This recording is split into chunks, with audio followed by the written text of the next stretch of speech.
top 5 things about the Peugeot coffee truck. Let's go! Number 1 is our sliding doors, so we can drive with the doors open.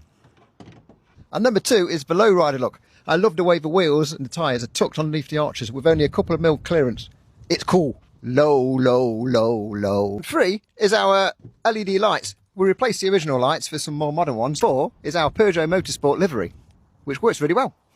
And 5 is our massive hatch, so we can serve lots of customers from our 2 built-in coffee machines.